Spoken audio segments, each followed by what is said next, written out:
Alléluia, Alléluia, Alléluia. Alléluia, Alléluia, Alléluia. Dieu a tellement aimé le monde qu'il a donné son Fils unique, afin que ceux qui croient en lui aient la vie éternelle. Alléluia, Alléluia, Alléluia. Le Seigneur soit avec vous. Évangile de Jésus-Christ selon saint Marc.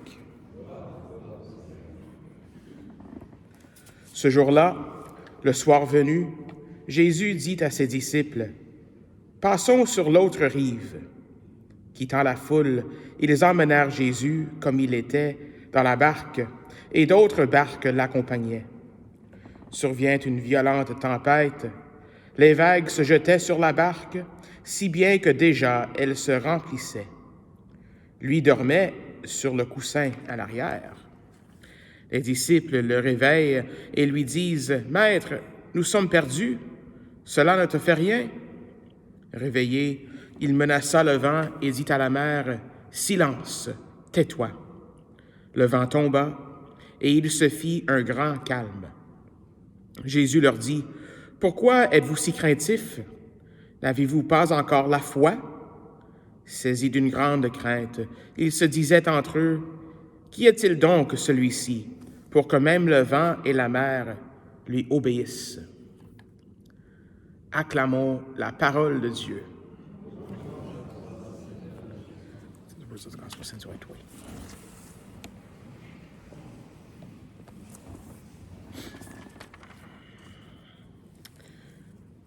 Alors, nous sommes aujourd'hui une rareté que c'est presque les mêmes thèmes entre la première lecture et l'Évangile. Dans le lectionnaire de semaine, c'est pas toujours le cas.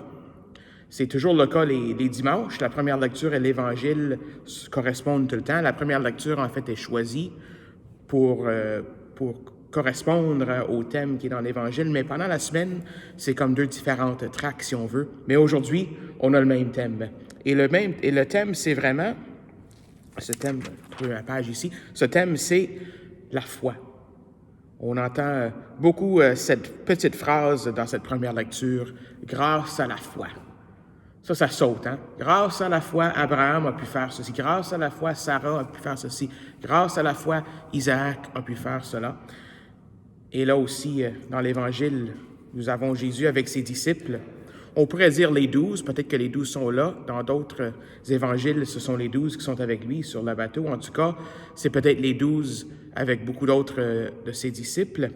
Et Jésus leur demande, pourquoi est-ce que vous avez peur? Pourquoi est-ce que vous avez peur? Pourquoi êtes-vous si craintifs? Pourquoi est-ce que vous avez peur? N'avez-vous pas encore la foi? Donc, on parle ici de la foi. C'est quoi de la foi? La foi, on a une très belle définition, en fait, dans cette première lecture. Et ça va comme ceci, la première lecture. Frères et sœurs, la foi est une façon de posséder ce que l'on espère, un moyen de connaître des réalités qu'on ne voit pas. Une très belle définition de la foi, de connaître des réalités qu'on ne voit pas.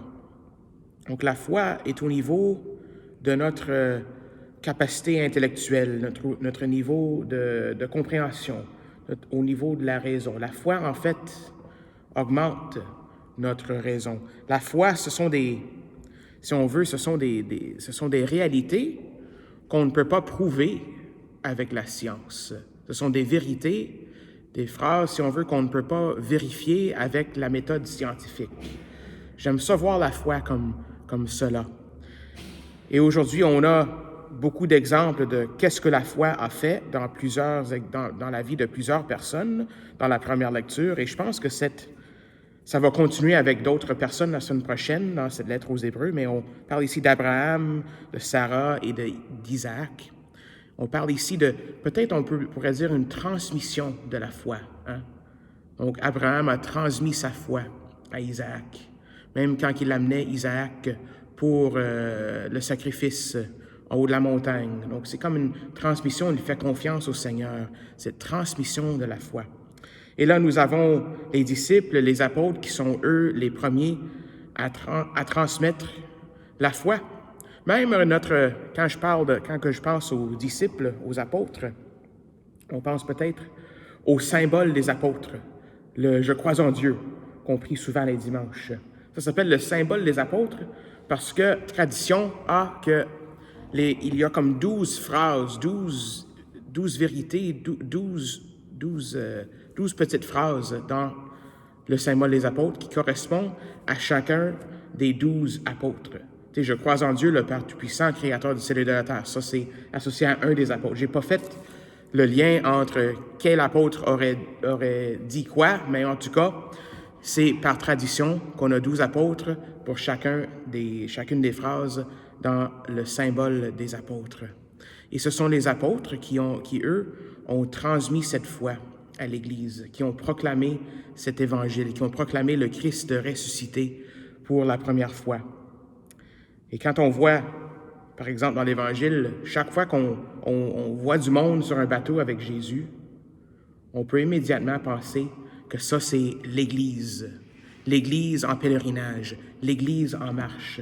Même que j'ai déjà parlé de ça dans une homélie, c'est ça le logo, le symbole de cette année de jubilaire, cette année de pèlerin d'espérance. C'est un bateau, et puis il y a des vagues, et puis c'est l'Église qui est en pèlerinage, avec les vagues, avec les tempêtes, mais aussi avec les bonnes choses aussi, avec les temps calmes et tout ça.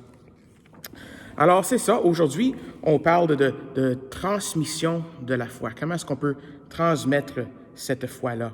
Nous avons les apôtres, bien sûr, et bien, nous avons aussi, au cours de cette semaine, nous avons célébré la fête de plusieurs saints. Si on se souvient, hier, c'était Saint Jean Bosco, et on avait le 28, on avait Saint Thomas d'Aquin, si on se souvient de lui. On ne l'a pas fêté, mais c'était une mémoire optionnelle, Sainte Angèle Merici. Et Sainte Angèle Merici, c'était la fondatrice des Ursulines. Les Ursulines qui sont des enseignantes. Alors, tout ce monde, tous ces saints-là, tout au cours de la semaine, ont, je dirais, un lien de charisme d'enseignement. Tu sais, Saint Jean Bosco a transmis cette foi-là à des orphelins, à des garçons, à des prisonniers aussi. Saint Jean Bosco a transmis sa foi comme ça. Saint Thomas d'Aquin, sa somme théologique, ça, il a transmis la foi, les vérités de la foi, dans plusieurs tomes, des gros tomes. Est-ce qu'il y en a qui ont lu toute la somme théologique? Moi, j'en ai lu plusieurs parties, mais je ne peux pas dire que j'ai lu toute la somme théologique. Mais il y a beaucoup de choses à transmettre de la foi, beaucoup de connaissances.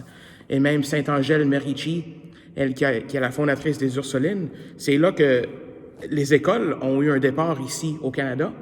Les écoles, comme on le comprend, l'éducation, ça vient de sa communauté, par bien sûr le mouvement de l'Esprit Saint. Donc aujourd'hui, on peut demander leur intercession à tous ces saints-là et aussi à leur intercession de la Vierge Marie, qui est, je dirais, pédagogue de la foi par excellence.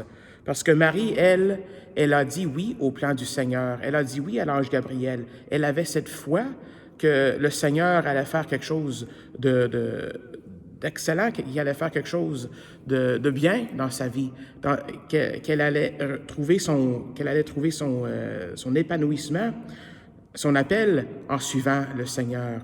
Donc la Vierge Marie est un exemple par excellence de ce qu'est avoir la foi. Elle est comme ça au début de la vie du Christ dans ce monde ici, et aussi à la Pentecôte. On voit Marie avec les 11 disciples maintenant, qui entourent les 11 à la Pentecôte. Et si on se souvient, à la Pentecôte, tout le monde a peur. Mais Marie, elle est là, elle prie pour eux. Et puis l'Esprit Saint vient et toute peur se dégage, plus de crainte.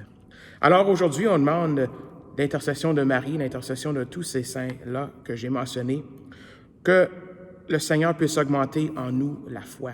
Que le Seigneur puisse augmenter en nous la foi pour qu'aussi notre foi devienne une foi qui est contagieuse, pour qu'on puisse participer à cette mission de transmettre la foi à tous ceux et celles que nous allons rencontrer, à tous ceux et celles que le Seigneur va mettre sur notre route.